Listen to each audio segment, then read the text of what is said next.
Bienvenidos al taller de Física 1. La mecánica clásica es la rama de la física que estudia las leyes del comportamiento de cuerpos físicos macroscópicos en reposo y a velocidades pequeñas comparadas con la velocidad de la luz. Como una primera etapa, en el estudio de la mecánica clásica, se describe el movimiento de un objeto mientras se ignoran las interacciones con agentes externos que puedan causar o modificar dicho movimiento. Esta parte de la mecánica clásica se llama cinemática. Es importante aclarar que estudiaremos de manera más específica la cinemática del punto, donde todos los cuerpos se analizan como un punto perdiendo sus dimensiones. De todas maneras, más adelante estudiaremos el movimiento de los cuerpos como un conjunto de puntos, lo cual hará su descripción más compleja. A partir de la experiencia cotidiana, es claro que el movimiento de un objeto representa un cambio continuo en la posición del mismo. En física se clasifica por categorías el movimiento en tres tipos: traslacional, rotacional y oscilatorio. Un automóvil que viaja en una autopista es un ejemplo de movimiento traslacional. El giro de la Tierra sobre su eje es un ejemplo de movimiento rotacional, y el movimiento de ida y vuelta de una máquina de taladro para romper es un ejemplo de movimiento oscilatorio. Por ahora nos vamos a focalizar en el movimiento traslacional y rotacional. El movimiento oscilatorio lo estudiaremos más adelante. Antes de comenzar a estudiar el movimiento, queremos proponerte un ejercicio de imaginación. Imagina que viajas en un colectivo. Sentado en tu asiento, puedes afirmar sin temor a equivocarte que la conductora del colectivo no se mueve mientras conduce. Al fin y al cabo, no cambia su posición respecto de ti. Sin embargo, un observador sentado en el banco de un parque que ve pasar el colectivo por la avenida diría que la conductora del colectivo estaba en movimiento. El observador externo veía a la conductora en movimiento porque cambia su posición respecto a él. Esta situación pone de manifiesto que la descripción del movimiento no es algo banal y unívoco, por lo que tendremos que buscar una solución para que estemos de acuerdo y nos permita interpretar una situación de la misma forma. Esa solución es la utilización de un sistema de referencia, el tuyo, sentado en el colectivo, o el del observador, sentado en el parque. Podemos definir un sistema de referencia como un sistema de coordenadas respecto del cual estudiamos el movimiento de un cuerpo. Supone la posición del observador respecto al fenómeno observado. Hasta ahora, han aparecido dos conceptos claves para entender el movimiento de un cuerpo: su posición y el sistema de referencia. El sistema de referencia en física es muy importante a la hora de estudiar los movimientos. Te resultará fundamental a la hora de establecer la posición del cuerpo estudiado. Normalmente en física usamos un sistema de referencia ideal para interpretar el fenómeno físico. El más común es el sistema de referencia de ejes perpendiculares. Dicho sistema está formado por tres ejes perpendiculares, OX, OY y OZ, llamado espacio o tres dimensiones. Aunque también es posible utilizar únicamente dos ejes, OX, OY, llamadas dos dimensiones o plano, e incluso un único eje, OX, conocido como una dimensión o recta. Existen otros sistemas de referencia que utilizan coordenadas y que pueden resultar más útiles para determinados problemas con algunas ventajas respecto del cartesiano. Uno de ellos podría ser el sistema de coordenadas polares, pero para este tópico de la física será suficiente la utilización de los ejes cartesianos en una y dos dimensiones. Recuerda que si estás estudiando el movimiento de un cuerpo que se produce en una o dos dimensiones, puedes simplificar colocando adecuadamente el sistema de referencia. En dos dimensiones solo nos quedaremos con dos ejes, generalmente OX y OY, y en una dimensión con un eje, generalmente OX. En ocasiones puede que el origen y orientación de los ejes nos dificulte la comprensión o la resolución de un problema, por lo que siempre podemos realizar transformaciones de forma que nuestro sistema se ajuste a un punto de vista más cómodo para nosotros. En el ejemplo que mostramos, se ve a una bola cayendo sobre un plano inclinado. Podremos plantear un sistema como el de A o como el de B. según nos convenga. En el sistema A, la bola se mueve en 2 dimensiones, cambia sus coordenadas en el eje X e Y mientras se desplaza. Y en el B se mueve en una sola dimensión, solo se mueve en el eje X.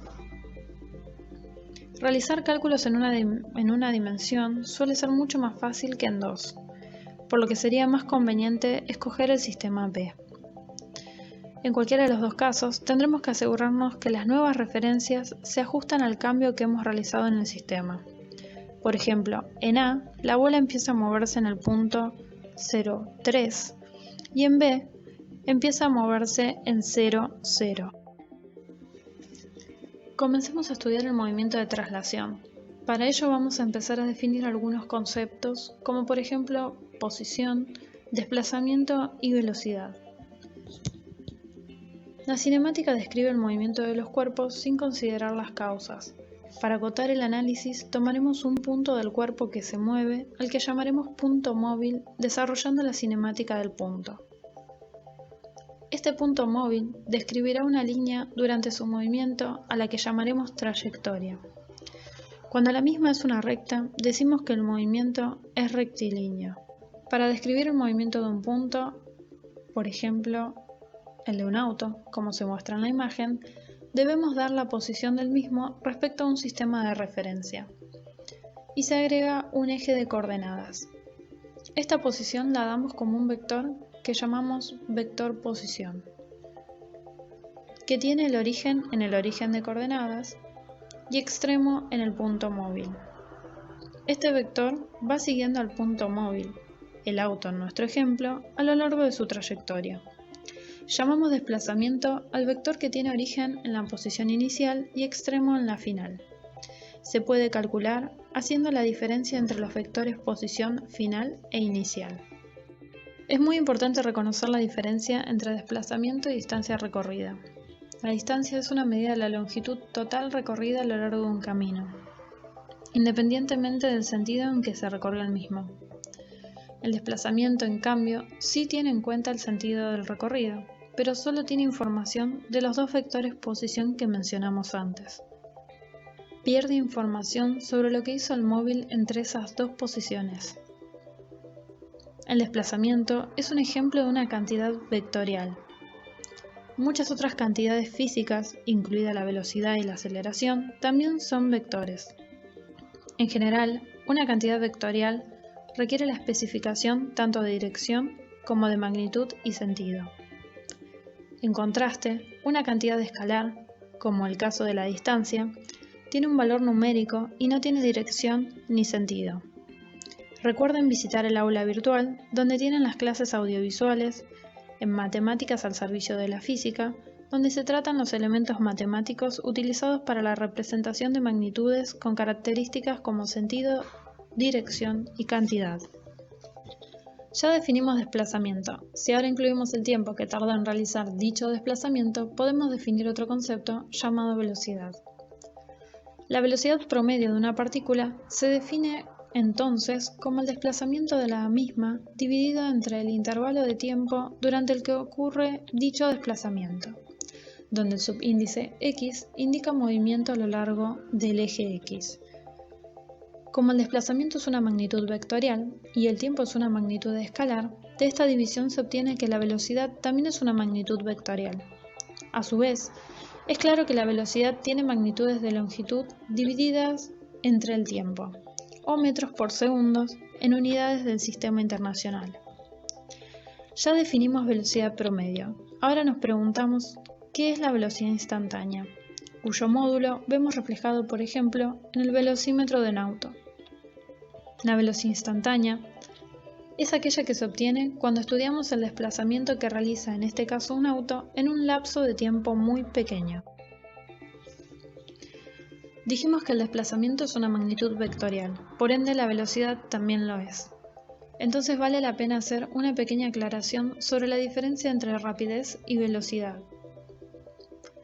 La rapidez promedio de una partícula, una cantidad escalar, se define como la distancia total recorrida dividida entre el intervalo de tiempo total requerido para recorrer dicha distancia. La unidad del Sistema Internacional de la Rapidez Promedio es la misma que la unidad de la velocidad promedio, metros por segundo. Sin embargo, a diferencia de la velocidad promedio, la rapidez promedio no tiene dirección ni sentido, y siempre se expresa como un número positivo. Advierta la clara distinción entre las definiciones de velocidad promedio y rapidez promedio.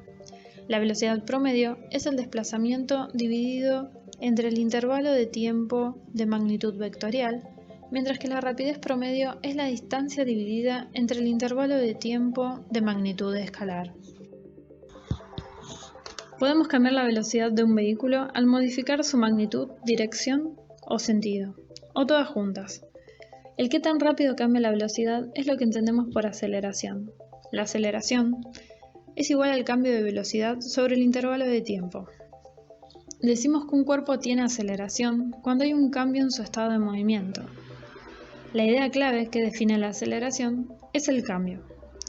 Supongamos que al manejar aumentamos en un segundo nuestra velocidad de 30 a 35 km por hora y en el siguiente segundo a 40 km por hora y a 45 en el siguiente y así sucesivamente. Cambiamos la velocidad en 5 km por hora cada segundo. Este cambio de velocidad es lo que entendemos por aceleración. En este caso, la aceleración es 5 km por hora por segundo.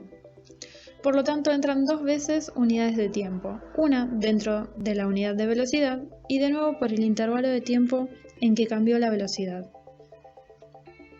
Nota también que la aceleración no es tan solo el cambio total de la velocidad, es la razón de cambio de la velocidad con respecto al tiempo, o el cambio de velocidad por segundo. El término aceleración se aplica tanto a disminuciones como a incrementos de la velocidad.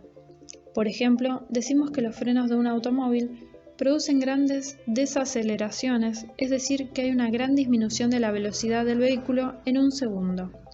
Con frecuencia se llama a esto desaceleración. Para participar en el foro, si un jugador corre desde el aro de su propio equipo, a lo largo de la cancha hasta el aro del equipo contrario, y luego regresa a su propio aro, ¿cuál es el desplazamiento del jugador? ¿Y cuál es la distancia recorrida por el mismo? A pesar de que encontrar el movimiento rectilíneo uniforme en la naturaleza es bastante extraño, es el movimiento más fácil de estudiar y nos servirá para estudiar otros más complejos. El movimiento rectilíneo uniforme cumple las siguientes propiedades. La aceleración es cero al no cambiar la velocidad de dirección ni sentido ni variar su módulo. Por otro lado, la velocidad inicial, media e instantánea del movimiento tiene el mismo valor en todo momento. Un cuerpo realiza un movimiento rectilíneo uniforme cuando su trayectoria es una línea recta y su velocidad es constante. Esto implica que recorre desplazamientos iguales en tiempos iguales. Un ejemplo sencillo lo vemos en la motocicleta, que a tiempos iguales recorre desplazamientos de iguales longitudes, resultando una velocidad constante. Es importante notar que la moto, para poder analizar su movimiento, la reducimos a un punto. En este tipo de movimiento, a diferencia del movimiento rectilíneo uniforme, la velocidad varía, pero esta variación a su vez es con un cierto orden, es decir, que cambia la magnitud de la velocidad en cantidades iguales por unidad de tiempo. Por este hecho aparece una nueva magnitud llamada aceleración y a este movimiento lo definimos como rectilíneo uniforme variado. Veamos a continuación el siguiente ejemplo. Cuando una bola se desplaza sobre una trayectoria recta, estando sometida a una aceleración constante. ¿Puedes calcular el valor de la velocidad en la cuarta posición de la bola? ¿Cuánto vale su aceleración? La respuesta es sí en ambas. El valor es 14 metros por segundo y su aceleración es de 4 metros por segundo al cuadrado. Te invito a comprobarlo y cualquier duda esperamos tu consulta en el foro de movimientos. Otro ejemplo de movimiento rectilíneo uniformemente acelerado es el de caída libre vertical. Es bien sabido que en ausencia de resistencia del aire, todos los objetos que se dejan caer cerca de la superficie de la Tierra caen hacia ella con la misma aceleración constante bajo la influencia de la gravedad de la Tierra. No fue sino hasta alrededor de 1600 que se aceptó esta conclusión. Antes de esta época, las enseñanzas del filósofo griego Aristóteles sostenían que los objetos más pesados caían más rápido que los ligeros. El italiano Galileo Galilei originó las ideas actuales acerca de los objetos que caen. Hay una leyenda de que él demostró el comportamiento de los objetos que caen al observar que dos pesos diferentes, soltados simultáneamente de la torre inclinada de Pisa, golpeaban el suelo aproximadamente al mismo tiempo. Aunque hay ciertas dudas de que llevó a cabo este experimento particular, está bien establecido que Galileo realizó muchos experimentos sobre objetos en movimiento en planos inclinados. En sus experimentos hacía rodar bolas por un plano ligeramente inclinado y medía las distancias que recorrían en intervalos de tiempo sucesivos. El propósito del plano inclinado era reducir la aceleración, lo que hizo posible que tomara mediciones precisas de los intervalos de tiempo. Al aumentar gradualmente la pendiente del plano, fue capaz de extraer conclusiones acerca de los objetos en caída libre, ya que una bola en caída libre es equivalente a una bola que se mueve por un plano inclinado vertical. Un objeto en caída libre es cualquier objeto que se mueve libremente solo bajo la influencia de la gravedad, sin importar su movimiento inicial. Los objetos que se lanzan hacia arriba o abajo y los que se liberan desde el reposo están todos en caída libre una vez que se liberan. Cualquier objeto en caída libre experimenta una aceleración dirigida hacia abajo, el centro de la Tierra, sin importar su movimiento inicial. Recordemos de la clase invertida el siguiente concepto. La velocidad es la pendiente de la recta tangente a la curva de la posición en función del tiempo. Podemos ver en pantalla distintos gráficos de la posición de un cuerpo puntual en función del tiempo. Si estudiamos dicho cuerpo en un determinado instante t, podemos ver que la pendiente de la recta tangente en ese punto de la curva representa la velocidad del mismo en ese instante, es decir, la velocidad instantánea. Por ende, si la pendiente de dicha recta es positiva, como se ve en el gráfico A, la velocidad es positiva, y si la pendiente es negativa, como en el gráfico B, la velocidad es negativa. Si la recta no tiene pendiente o la pendiente es cero, como en el gráfico C, significa que la velocidad en ese instante es cero. ¿Qué sucede en el gráfico D? La posición cambia en función del tiempo, linealmente. Por ende, la gráfica es una recta, es decir, que la velocidad es constante. Lo mismo sucede con la gráfica de la velocidad en función del tiempo, donde la recta tangente a dicha curva es la aceleración. Se aplican los mismos conceptos de la pendiente.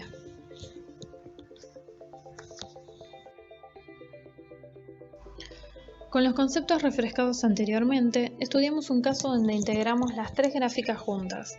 La gráfica superior es la posición de un cuerpo puntual en función del tiempo, que se mueve en línea recta, es decir, que el cuerpo puede ir hacia adelante o hacia atrás. La gráfica del medio representa la velocidad que va teniendo dicho cuerpo en función del tiempo, y la gráfica inferior es la aceleración del mismo en función del tiempo.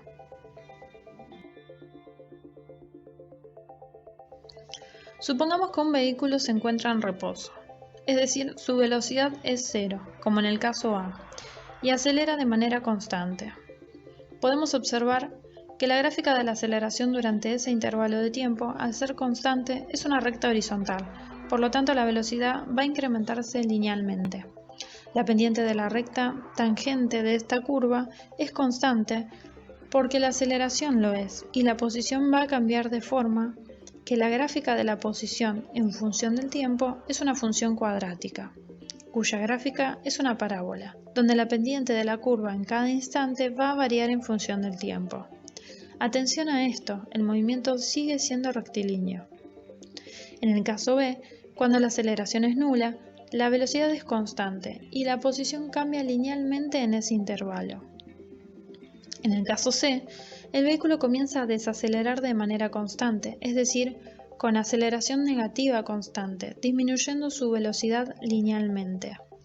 En la gráfica de posición observamos que continúa creciendo hasta tal punto que la velocidad es cero y a partir de este punto comienza a retroceder.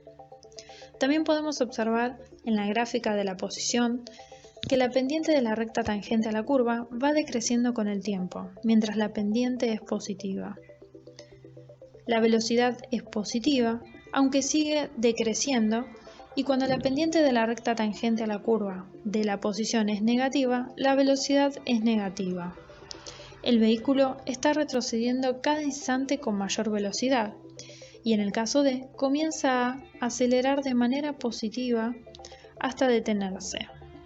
En el caso E, vemos que el vehículo está detenido, sin velocidad ni aceleración, por lo tanto se mantiene en la misma posición donde se ve reflejada la línea horizontal recta de la gráfica.